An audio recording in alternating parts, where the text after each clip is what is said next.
So yeah, I haven't forgotten that it's here. Not at all.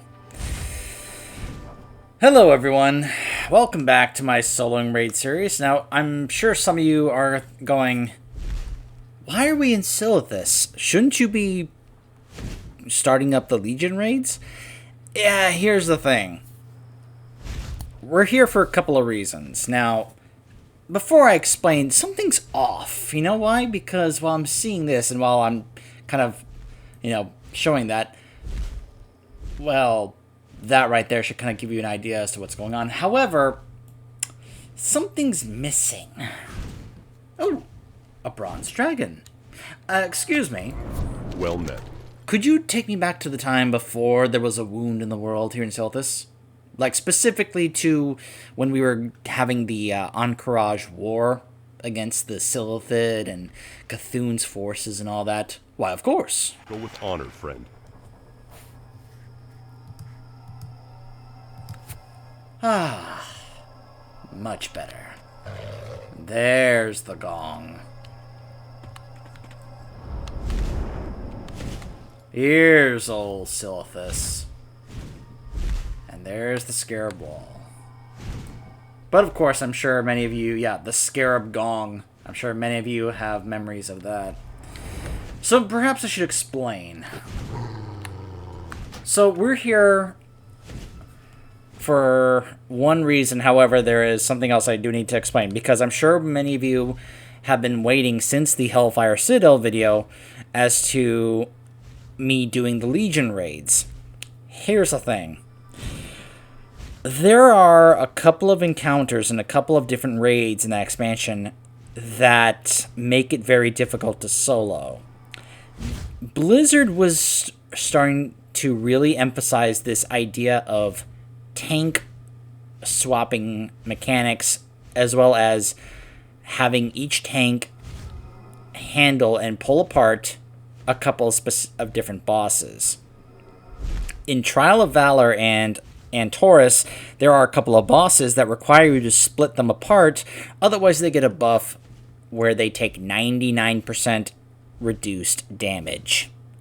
It's infuriating to try and pull off solo-wise, unless you are doing something specific, but it's very hard to do. I'm really hoping that at some point soon Blizzard is going to remove that, otherwise I'm just going to have to either skip that or hold off, though it's very... I'm willing to skip Trial of Valor, but I can't really skip Taurus because it's so important. So, anyways... Now, I could just focus on... I could at least get Emerald Nightmare out. Just because I can do that. I can solo Emerald Nightmare. I've already done it several times. It's really not that hard to solo. So I could do that. Just kind of get Legion started up. But at the same time, I like the idea of being able to actually do all of them in that expansion. It's one of the reasons why I held off on actually doing the Warlords raids until I was able to actually solo all three of them. So, anyways, that's why I've been putting it off and why I'm very much considering holding off on continuing this series until they actually change the mechanics for those raids. And who knows when I'll ever be able to actually do that with the BFA raids. I'm not sure if I can at this point. I haven't tested that yet. Partly because for some of those encounters, the idea of actually trying to solo some of them to me is just kind of insane. But we'll see how it goes going forward.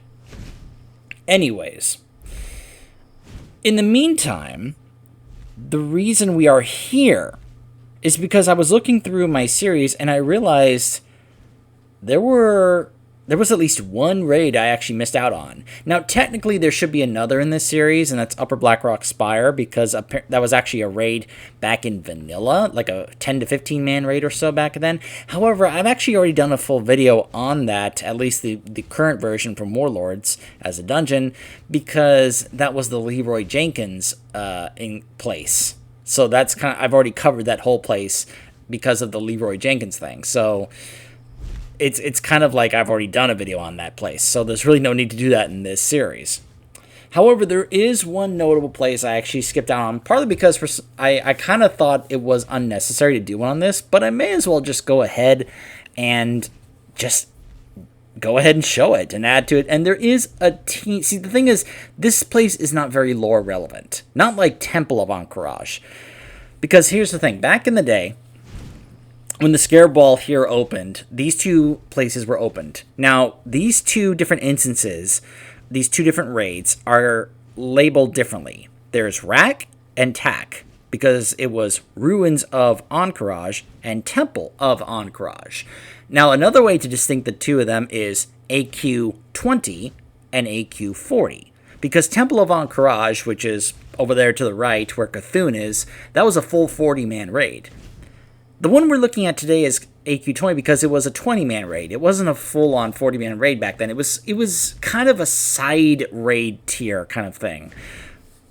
Kind of almost like a stepping stone for you to use this to kind of get some gear in order to kind of get better suited and such for the likes of Temple of Ahn'Qiraj. Now, I believe there's actually some rep you can get in this place, like for the Cenarian Circle, I believe.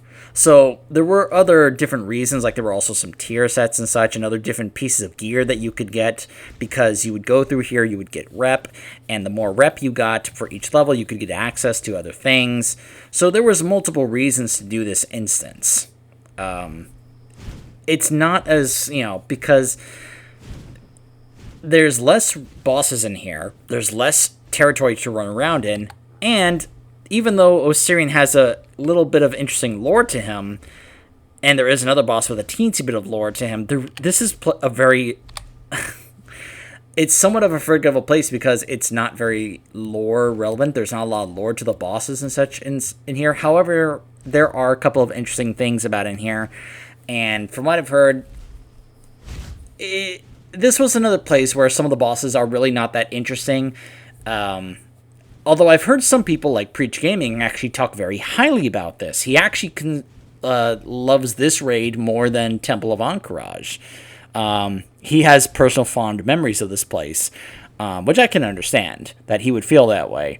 Some of the stories he talked about, he actually did a recent video, a couple of recent videos actually, where he ranked for himself personally the worst to the best, with the exception of some particular raids he didn't participate in back then because, well, real life stuff happened, like he had some kids and such, so he didn't get to participate in the Throne of Thunder, for example. But he actually ranked this higher than Temple of Ahn'Qiraj, which surprised me that he thought that highly of this raid. But I've never heard anyone say this is a bad raid. It's just kind of forgettable when it comes to its lore and such. But, and plus there's actually not that very much interesting loot in order to go and get here to farm. It's not like in Temple where you could go there to farm at least the red mount or the other Qiraji tank mounts that you can get in there. So there's really not much of a reason to actually come here other than a couple of little bits here and there. So that's why I skipped it in the first place. However, just to kind of be able to add it to the list and be able to say, I actually did this one, we're going to go ahead and do the Ruins of Ahn'Qiraj. So you can see this the Scare Ball. It was opened at last, and we were able to venture forth into the two different instances. To the left of it, there's the meeting stone for Ahn'Qiraj for both. To the left over here is the Ruins of Ahn'Qiraj, AQ20, and then over there to the right, up the steps, all the way up there to the Temple of Ahn'Qiraj to face Cthulhu. So, obviously a more epic entrance up there from back in the day to go to AQ40 to face off against Cthulhu. And you can see some here. Oh, hello there. Huh. How about that? So you can see here there's a few people here. There's Warden Harrow and Kale Swiftclaw and Ysendra, and each of them have quests for this place. Because, of course, as I mentioned, you could be able to come here in order to do stuff involving the Cenarian Circle. The Cloak of the Unseen Path, which, of course, this was... which is funny because the Unseen Path is basically like that group. Yeah, so be able to do these things in here, collect these things, and you can be able to actually... and you need to obtain reputation with the Cenarian Circle. So yeah, these were the things that you would kind of get involved in and pick up as you went in here.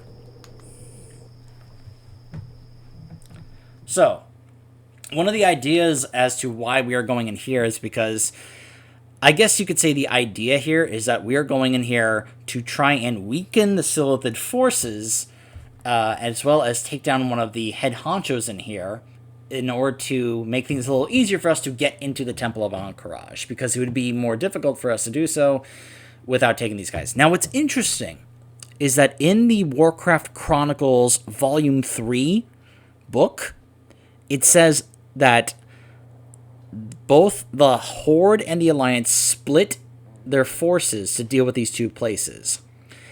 Varrock, Sourfang, sent the Horde's forces here, while the Alliance, under Bolvar, working on behalf of Anduin, sent the Alliance to go deal with Cthulhu and the Temple. So, and I find it interesting, because this is not... It's not like this was a thing for every raid and dungeon in the lore in vanilla. Some had both factions work together to take down those raids and bosses. Whereas here, this is an example that they actually split their forces, where the Horde handled this place while the Alliance went on to take on Cthulhu. It's just kind of interesting in that regard. So as you can see, there's going to be quite a bit of the Qiraji forces here. They did aggro to me right away. And that was because, well, after the squish, well, yeah. But you can see here, by taking these guys down, I actually got some rep for the Cenarian Circle. Now, the reason that they are immediately aggroing to me is because I'm still level 50 on this character, and after the squish, things have been brought down to level 31. So, it's not like back at when I was 120, if I came in here and they were all level 60, everything just outright ignored me. Now, of course, I'm a hunter. I'm here on my hunter because transmog. If you're curious as to why am I here on my hunter, there's no particular reason other than there's a bow and a crossbow that can drop from here. I thought, what the heck, let's just go ahead and go in here. So, you can see here, by the way, I'm not kidding, there's also hardly any lore in the actual guide here. Like, there's no overview lore about this place. This is the map. It's actually, you can see, it's not that, this is the whole place here. We enter through here, we go through here to face the first boss, and then we can go either direction to be able to deal with some of these. There's also another reason. This is the boss, this boss right here is why I'm on a range character like my hunter. Now, what's interesting is, I have a teensy bit of lore to share about this guy here. I have an interesting observation about this because of what we just recently went through with Nyalotha. And, yeah, a couple little tidbits about these, but that's, yeah. And there's really nothing about this first boss. And then I have some lore about our final boss here. I'll get to those when we get there. So, let me go ahead and turn auto loot off. Okay, it's off. So, yeah, I can be able to pick up some loot here and there. Of course, some of the loot is from stuff that, you know, you kind of messed with back in the days of vanilla. So, yeah. But I do like the fact that even though back in the day this was one of those, like, oh my gosh, you know, like having to get loot from Molten Core, from the Hydraxian Warlords to actually, you know, progress and such was kind of a, oh no. However, it is cool that I do like it when you can come here and be able to easily get these things if you're actually focused on getting rep for certain things. Like, coming here and focusing, if I actually wanted to get rep for the Cenarian factions, to be able to get, like, the titles and the mount for, like, the Guardian of Cenarius and all that. It's nice that I can be able to come in here and just, like, take all these enemies out to be able to get that rep. Like, I like having, like, a thing where it's like, oh, if I want to get rep for this, I can go do this, you know? And it's kind of like, alright, I'll just focus on that, you know? So yeah, we just kind of, you know, battle our way through all these different ones. And you can see the various different Qiraji forces here, like the wasps and the stingers. And then you've got these guys here, the Qiraji gladiators. That's a female Qiraji, by the way. That's like the closest we see to an actual female Qiraji. I point that out also because it's kind of an interesting little thing about how that has to do with Cthulhu and the image. And, you know, the Silithid, and, yeah, there's some interesting little stuff here and there. I can't attack that So this is the first boss right here. You can tell it's different from the others. Kurinax. So yeah, unfortunately I'm not, you know... And he immediately just kind of aggros. Oh hey, he dropped the dagger. Huh, a regal drape. So that was something I believe... It's kind of like how tokens in Nathria drop these days. And some of these other things here, like the Book of Starfire, this was something that you could be able to either use to get a buff or get rep and stuff like that. Look at this. You got the coffer key because there are little coffers around. Not necessarily just in this raid, but also in Temple of Ahn'Qiraj that you could use to open up to get other stuff. Little stuff here and there. So, you know, Manual of Revenge. You know, it doesn't really matter, of course, these days. But, yeah. Oh, hey, they actually ran in here. Go ahead and add that little transmog. Now, did you catch that when I killed that first boss? You heard this guy named Assyrian the Unscarred yell, "The walls have been breached. Protect the city at all costs." By the way, you'll notice I also got rep with another group called the Brood of Nasdormu. Now, what's funny is you start off being completely hated by the Brood of Nasdormu, and you have to work your way up from being hated. This is the same thing with a number of other reps. I couldn't understand why I was hated with Therazane as a rep, and I was like, why does Therazane hate me? And I didn't realize that she starts off hating you, and you have to work on getting out of that afterwards. So,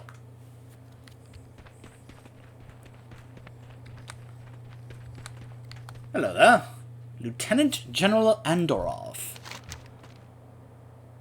If it bleeds, we can kill it. Well, let's find out.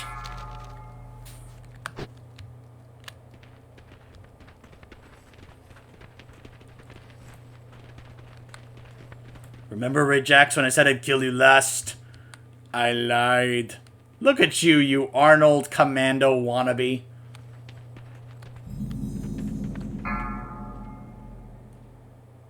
They try now. They come now. Try not to get yourself killed, young blood. Come get some. Kill first, ask questions later. Incoming. So yeah, these are different forces that are working on behalf of that guy over there, General Rajax. Retribution is at hand. Let darkness reign in the hearts of our... No longer will we wait behind barred doors and walls of stone. No longer will our vengeance be denied. The dragons themselves will be before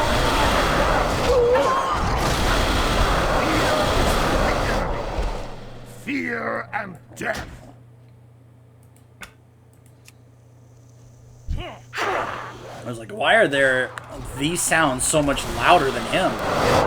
Begging for his life, just as his whelp of a son did. 1,000 years of injustice will end this day. Your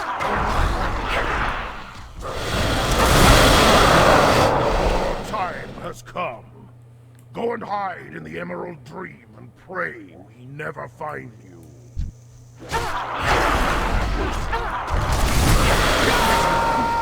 I will kill you myself.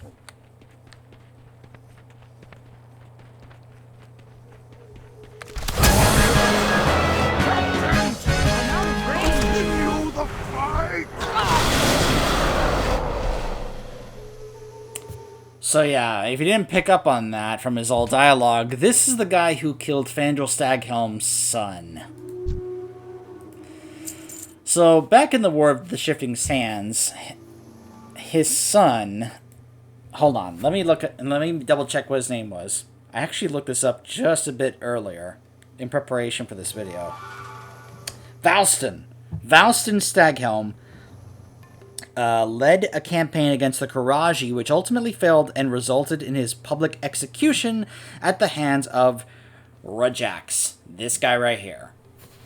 So yeah, this guy completely just snapped Valston in half, and that basically broke Staghelm, which is going to have very lasting consequences going forward, because that eventually results in, well, what we see happens to Staghelm in Cataclysm, and ultimately in what happens in the Firelands. So if you want to blame or look for a reason that led to Staghelm going down that far, you can blame this guy. Alright, so what's nice is that you can actually mount in this place. Now this little bit is interesting, though it makes sense, because these, of course, are, you know, Anubisaths, or rather, these are Obsidian Destroyers. We'll actually see Anubisaths over there in the main area. But, yeah, people probably saw these and were like, why are these here? You know, some thought these were actually, like, servants of the Scourge. The reality is that these were actually original servants of the Silithid, and the Scourge just simply took them and made them for themselves. But these were always, like, loyal to, like, the old gods and the Silithid. Fun little fact, that thing right there, we've seen models of that before, but that kind of mob will actually eat you. And, yeah, it's not pleasant to deal with from what I've heard. I bring this up also because of what we dealt with in Ny'alotha. Because it feels like they took some stuff from this and brought it back for when Ny'alotha came out, which kind of makes sense when you think about it. After all, here we're dealing with Cthulhu's forces, and then later we deal with with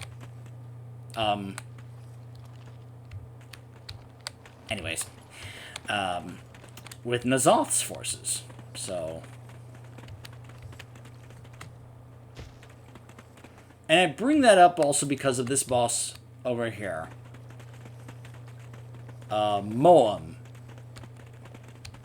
Which is funny, because I've also heard that one of the mechanics of this fight was that he would drain your mana and get stronger. Which sounds familiar. Yeah. I don't know about you, but I have a feeling Blizzard looked at Moam and decided, you know what we should do? Let's kind of bring that fight back somewhat, but make it more interesting. Look, I did all 3 difficulties of Mott in Ny'alotha in BFA. Yeah. Mott was one of those interesting encounters that I don't forget very easily. Now, I did not experience that fight as a caster with mana. I did this encounter mainly as a demon hunter, as a shaman, mainly an enhancement shaman, and as a death knight. I don't recall actually doing this fight on my druid, because I did try to be a resto druid and a resto shaman in Ny'alotha. But let's just say I didn't experience what it was like to be like a mage, for example, with the issues of mana. Because, of course, Mott was all about mana in that, right? More mana. You know, that's something that's always going to be engraved in my mind, is every time we pulled him, that was the first thing he said, and he kept, you know, bringing up mana throughout the fight.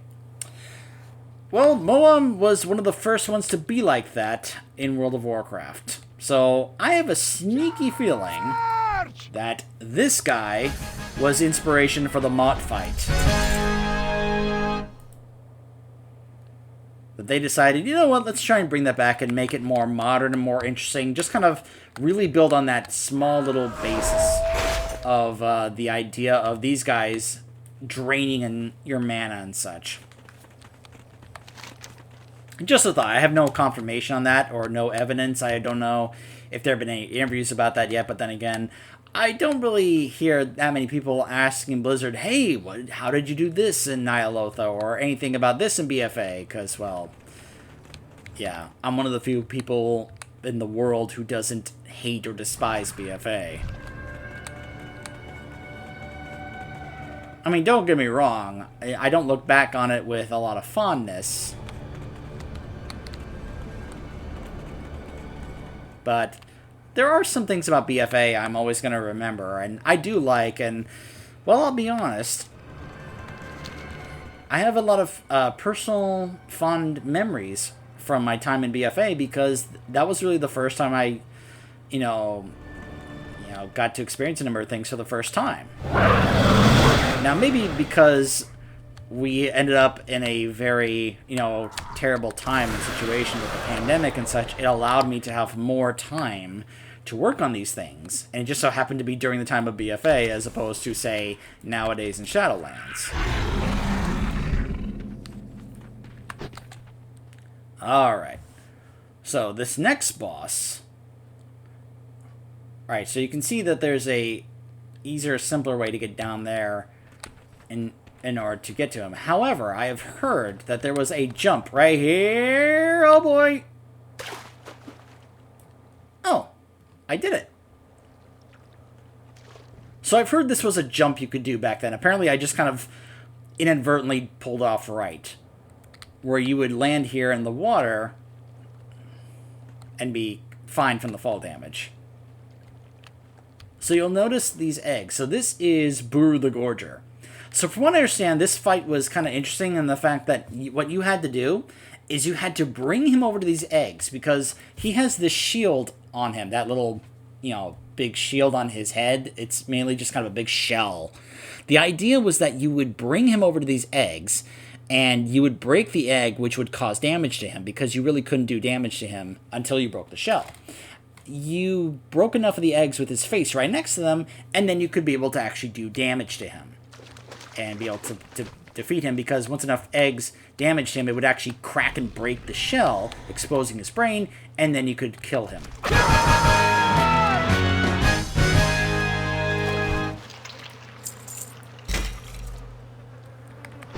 Hey.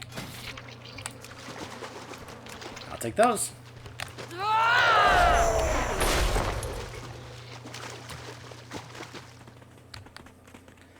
By the way, for those who perhaps have seen some of my previous videos and are going, Neeks, isn't this your hunter? Yes, it is my hunter. But wasn't your hunter an orc before?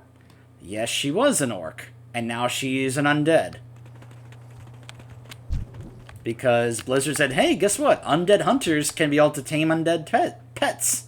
Now, I heard that they'll be able to actually have all races do that, but I just thought the idea of a race having access to unique pets that no other race can get was kind of interesting. So yeah, I changed my hunter to an undead to be for that reason. So yeah, more creepy crawlies, including scorpions. I hate scorpions. So the next boss is interesting because it actually required a type of class. Now, I know this is going to sound weird because of the way the game is right now, especially in the current raid tier of Ny'alotha, where Ny'alotha is a very ranged-friendly raid. You could also say it's a very melee-unfriendly raid. This is coming from someone who has gone through the Castle of Nathria raid as 2 different melee classes, and I can verify and vouch for this, that it is in fact very melee-unfriendly. Kind of an interesting opposite here, because this was a boss right here. That's the boss right there. Ims the Hunter. This required range DPS. If you didn't have enough range DPS in your raid group, you couldn't do this boss. Now, that sounds odd considering that when you think about back in the day, range DPS really shouldn't have been that much of an issue. After all, mages were kind of one of the kings of range DPS back in the days of vanilla. But it was still kind of a, well, we better have enough range DPS in our group, otherwise we're not going to be able to do this boss. We'll have to skip it. So that's one of the reasons I decided to do this on my hunter. Just to kind of like show, hey, look, I'm a range DPS, so I can actually do this fight, right? Hey, it dropped the bow. Perfect. Another bow from my transmog collection, even though it looks kind of silly. I'll never use it, but hey, I'll take another transmog. So, and now we make our way to the final boss of the raid. Now, this guy has some interesting lore. Not too much. But it is a little interesting. And it has to do, actually, also with the twin emperors in Temple of Ahn'Qiraj.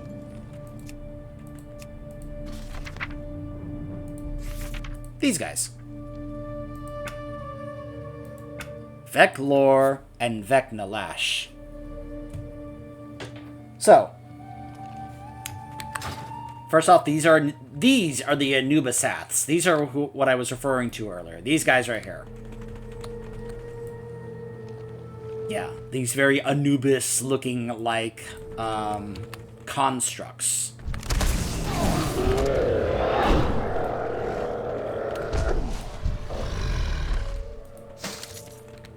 So that is the final boss. Osirian the Unscarred. Let me give you a better idea of what he looks like. If it's a little hard to see. Yeah, see that? Kind of a cool looking falcon type of construct body, huh? And he's got that little ornament on the back. Here's the thing. That's not actually what he originally looked like. Alright, so I'm gonna just try and get this right. I actually re-pulled up the lore here because, as I said, it's hard to actually know the lore of this character as well as this raid because it doesn't seem very easy to find, but it was there. So here's the lore on Osirian the Unscarred. During the War of the Shifting Sands, as the Anubisath constructs crumbled under the Bronze Dragonflight's assault, a single Anubisath did the seemingly impossible. He found a way to fight back. Osirian targeted one of the leaders, the massive dragon Grakarond, and hurled his obsidian sword through the beast's wing. The crippled worm descended, crushing the Qiraji as it fell. The dragon mauled Osirian nearly to death, but the remaining Anubisaths and Qiraji now had a target on the ground to focus on, and they swiftly converged and overwhelmed the noble dragon. Osirian's beaten body was dragged back to the ruins of Ahn'Qiraj, this spot here. Following the battle, where he should by all rights have perished, it is whispered that Osirian found the favor of the malevolent force that reigns over the Qiraji, for in spite of his wounds, the construct survived. When the mighty Anubisath awoke, he found himself transformed, his strength bolstered, and his wounded head bound in the visage of a hawk. Emperor Vecnalash, let me reiterate this here. This guy, Emperor Vecnalash, explained what had occurred, where all others, including the Qiraji General Rajax, had failed to find a way to counterattack. The Anubisath had succeeded. For that, he received a gift. Osirian's essence had been bound to several ancient crystals of distant origin, which would grant the Anubisath champion near invulnerability. If you're wondering what the crystals are, is this the only one? I'm looking around for the others in this area. I think this might be the only one right over here. So these things right here, these Assyrian Crystals. Yeah, these things.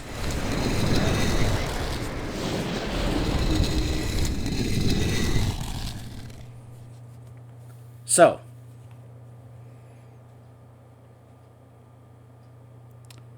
there was a price for this boon, however. Osirian's life was maintained by the crystals, and if he should ever stray too far from them, the Anubisath would swiftly die. So he was given all this incredible power and near indestructibility, but he's stuck here. He can't leave.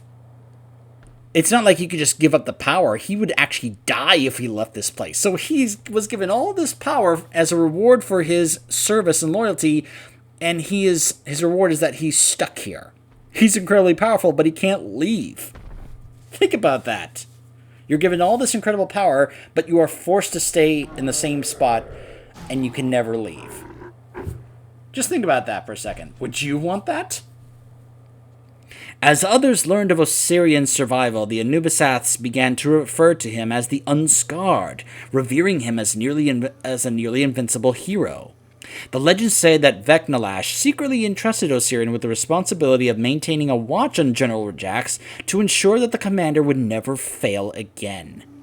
Osirian serves the emperors to the best of his ability, despite the frustration of being eternally bound to a single location. The bones of Grakarond have become a sacred site to the Anubisaths, a testimony to their ability to defeat even the most powerful of enemies. So, it actually gives a couple of things about the fight here. Apparently, this was actually considered an interesting fight back in the day. So he starts off. Let me see if that's actually kind of a buff. Yeah. So, Strength of Osirian. You see that? His damage is increased by 300%. Remember, while he's in this arena, he's incredibly strong and powerful and nearly invulnerable because of all the crystals and such in this area. That's why the idea of fighting him here is like, oh my gosh, this guy is insane. So it's called Supreme Mode. He begins the fight in Supreme Mode where he does huge melee damage to dispel the Supreme Mode. The crystals will pop up around the zone and when activated will debuff him and make him weak to a particular school of magic. Note that holy damage is exempt from any magic resistance or weakness in this fight. Enveloping Winds. A 10-second stun on the person who has aggro. Osirian will not target a player under this effect, though all threat is preserved. This effect cannot be dispelled, but can be resisted nature, and it breaks on damage. Tornadoes. Sand vortexes will activate when Osirian is enraged. They move around the zone while you kite Osirian and will do very high damage to anyone caught inside one. Hunters can track them with track elementals. Oh, Curse of Tongues is around Osirian, by the way. War Stomp, a short-range AoE spell around Osirian that hits for 1500 damage and knocks the target back. So, yeah. Also note that when the encounter does start, a sandstorm will start in all the instants, making tornadoes even harder to see. This does not stop once the encounter is over. So yeah. I imagine some of you have probably gotten to actually experience some of this fight, these days if you actually play WoW Classic. As I have mentioned, I am not a WoW Classic player, though I have a friend who is playing it nowadays. I have a sneaky suspicion at some point she's going to either want me to join or offer to actually help me play it better because she's playing it a whole lot more than I am these days. Partly because she can't play Shadowlands because her computer can't handle it, but she is able to play WoW Classic, so I'm very happy for her in that regard. But it's just kind of like, interesting.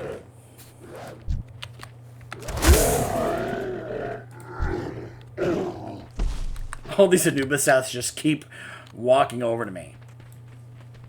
So I'm going to put my pets on passive. I want to kind of see how this encounter starts. What can I do that's not going to kill him here? Sons of the desert, rise and block out the sun!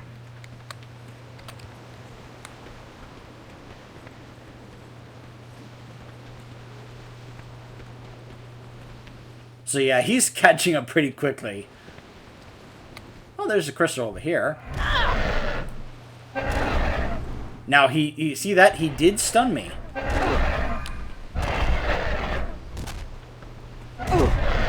He's actually doing a teensy bit of damage to me.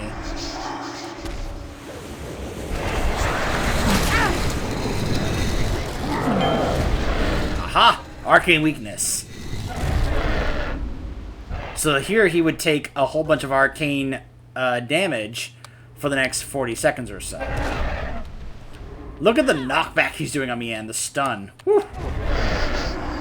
You can see the counter there to show how much longer that's going to stay until you have to actually, get him to the next crystal because then he'll get his buff back.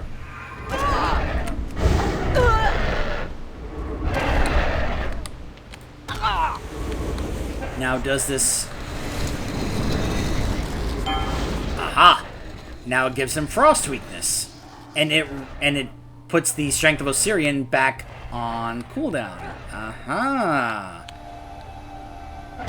So yeah, I kind of like the idea behind this fight. This seems like a very fun fight. I can see why a lot of people would look back on this as a pretty fun.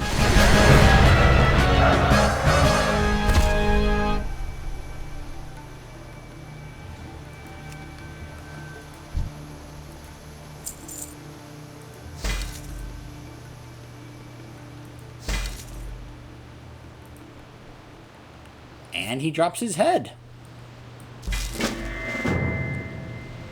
Which is a quest. The fall of Assyrian. A terrible menace has been laid to rest. The cruel Assyrian has been vanquished. The denizens of Kalimdor would be relieved to know of this victory. Take Osirian's head and present it to Commander Marleth of Cenarian Hold.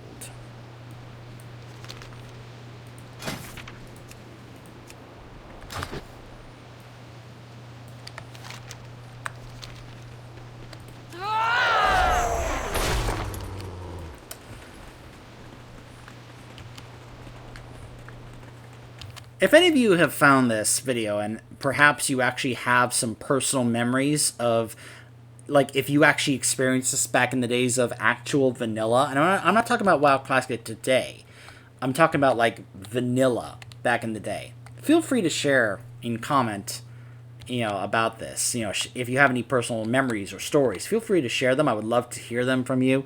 If you are experiencing this nowadays in WoW Classic, I would love to know what it's like for you guys, if you're doing this or enjoying it, or if you've just moved on from that.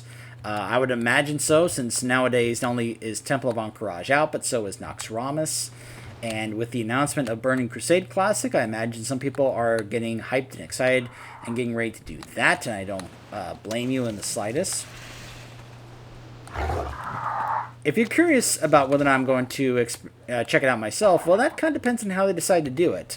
Because keep in mind, I don't have a max level character in WoW Classic. Now, if I had the choice to...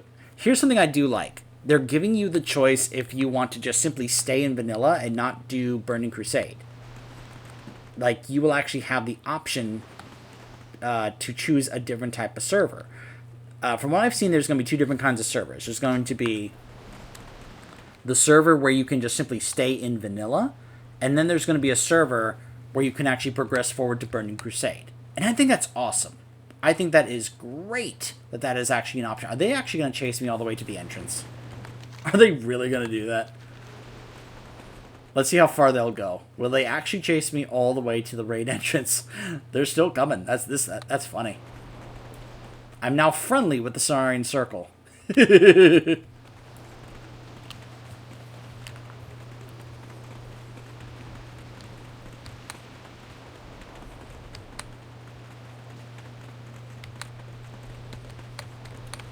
So if they allow me to, say, make a level 60 character right off the bat and just try out the whole going into the dark portal and experiencing it for the first time and such, I would love to try that out, and do that. There are things about BC I've actually always been curious about and interested in checking out.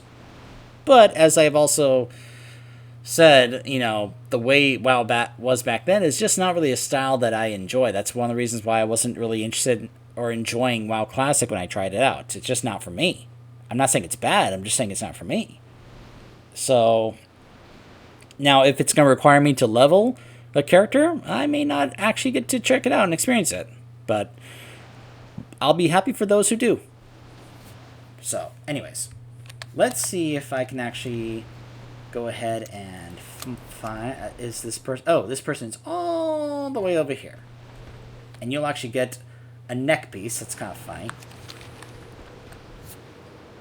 I guess just for showing it off, I'll go ahead and show you what happens when you actually turn this in. I can do this because I actually already changed this area back to the way it was back in vanilla compared to how it is nowadays. Yes, this is how it was back before the big sword by Sargeras destroyed this place. Whoa! Oh! Doesn't know whether or not... It doesn't know which instance I'm in.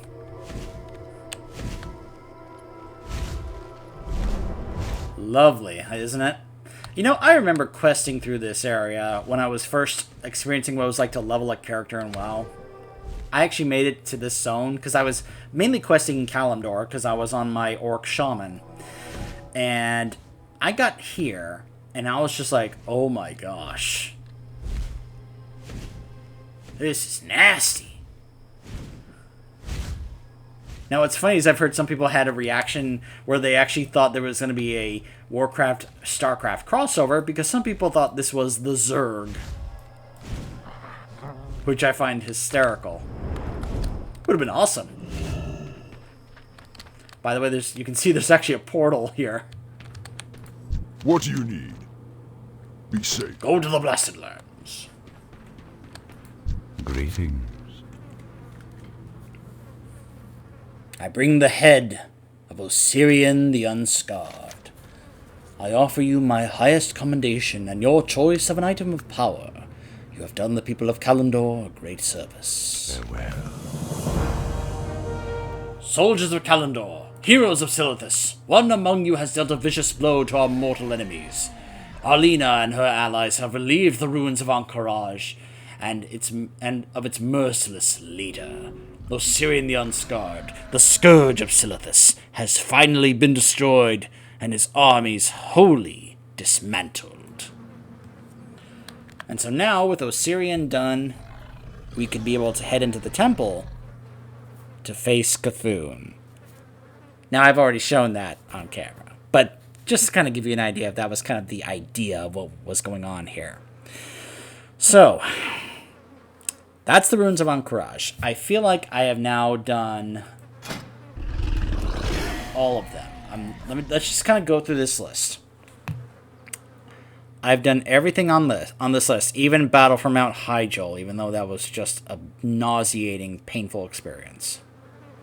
I've actually done Vault of Arcavon, which, by the way, I finally got the mount. Oh, I was so happy when that mount dropped. I never have to go back there again, except for transmog reasons, which is still a pain. But yeah, I've done all these. I even did Barrett Hold, and I've done all these. I'm still farming. I don't have to farm Firelines anymore, because I have the Firecat toy. Well, I don't have the toy, but the fact they just made it like a thing unlocked in Shadowlands, it was kind of like, oh, okay, so I don't have to farm the toy anymore. But I still have to farm Throne of the Four Winds and Dragon Soul because of the mounts from there. I have done all of these in Miss Pandaria. I have done all 3 here in Warlords. So as far as I know... Now, the only question, though, is whether or not some of these other places would actually be considered territory for me to go over. Because, as I mentioned, Upper Blackrock Spire, it's not showing here in Classic, it's actually in the Warlords area. Upper Blackrock Spire was actually a raid back in Vanilla. And I've also mentioned that back in Burning Crusade, it doesn't show here, it's actually in Cataclysm, Zulaman was a raid back in Burning Crusade, and Zul'Gurub was a raid in Vanilla, and I've already shown both of those on camera. Now, Dire Maul is interesting, because, and some of these other, let's just say I was planning on covering some of these in my soloing dungeon series, which I haven't really gotten underway in because, well, I've been a little busy with current Shadowlands content. But let's just say my intention was I was going to be continuing to go through all these other different places, Zul'Farrak and Temple of Atal'Akar, and of course Dire Maul, because, and Blackrock Depths, because I am fully aware that those places were basically like, not full 40-man raids, but they were kind of like mini raids in that regard. I mean, Dire Maul is absolutely freaking huge, but that's why it's kind of like it's sort of divided. It's sort of a raid, but it's also divided up into multiple areas, and this is why it's actually like 3 or 4 separate instances of dungeons. It's gargantuan how large it is. It's pretty crazy. But again, this is something I was actually planning on covering in my Soloing Dungeon series. So I know some of you might be saying I should do Dire Maul, But honestly, I'm just going to go ahead and save that for the soloing dungeon series. So if you want to see my coverage of Dire Maul, when I eventually do it, keep an eye out for when I eventually decide to do more on the soloing dungeon stuff. So until then, well, I guess I should also ask for your input for those of you who have been watching this series. Because of that mechanic, and again, I'm stressing this right here. This right here prevents me from being able to actually do a video on this. You know why? Let me show it right here. Because I know it's got to be right here. Here it is. While Heimdall and Hyrja are within 35 yards of each other, their damage taken is reduced by 99%. It's possible, but it takes forever. Like, seriously. I actually pulled it off, but it must have taken me like, I don't know, 15 or 20 minutes or so, or at least it felt that way, just to take them down before I could face Odin and do the rest of that. This is ridiculous. I even tried to pull it off in Taurus, specifically the Covenant Shavara fight, because, once again, let me show you here, when two mothers are near each other, their damage taken is reduced by 99%. I want Blizzard to get rid of this because it makes soloing this a horrible nightmare. So until then, I really can't do that much. Now, I could do Emerald Nightmare. I don't want to skip Trial of Valor. I don't really want to because it's kind of important, especially nowadays with some of the revelations of what's going on in Shadowlands. So I don't want to just skip that and go to Nighthold, even though I love the Nighthold. But if you guys want, do you want me to at least cover Emerald Nightmare? Do you at least want me to show you the Emerald Nightmare raid? Because I can do it. I've sold this raid numerous times, farming various things, including the Xavier Shoulders, which I finally got. So I can do a video on this, and I'll do something a little special before we do that raid, just to kind of hype up, the transition of us moving into Legion, because I love Legion. It's one of my favorite expansions ever. So I'm hyped for it, and I'm excited to do it, but it's just a little difficult to do so because, as I point out, well, there's not many ways I can be able to actually deal with the separation, 99% damage reduction mechanic. But if you want me to at least do Emerald Nightmare and then hold off until Blizzard does something about these, or squishes them into the ground where that reduction thing doesn't matter that much, then let me know. If you want me to at least do Emerald Nightmare and then stop. Because I'm open to doing that if that's what you guys want me to do. So feel free to let me know in the comments, and I will see you guys next time. Stay tuned.